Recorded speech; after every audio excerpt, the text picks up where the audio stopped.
Fusion markets. In this video, I will show you how to draw head and shoulder patterns in TradingView. The TradingView has a very nice feature of head and shoulder patterns. Click the icon here. From here, click the head and shoulders.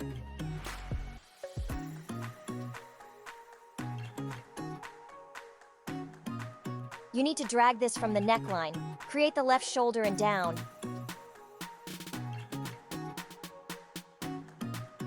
Then bring this up to be the head. Bring this down to the second shoulder.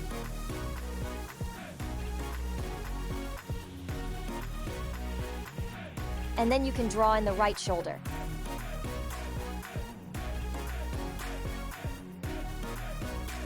You now see a beautiful head and shoulder pattern drawn. That is how you draw a head and shoulders pattern on the TradingView.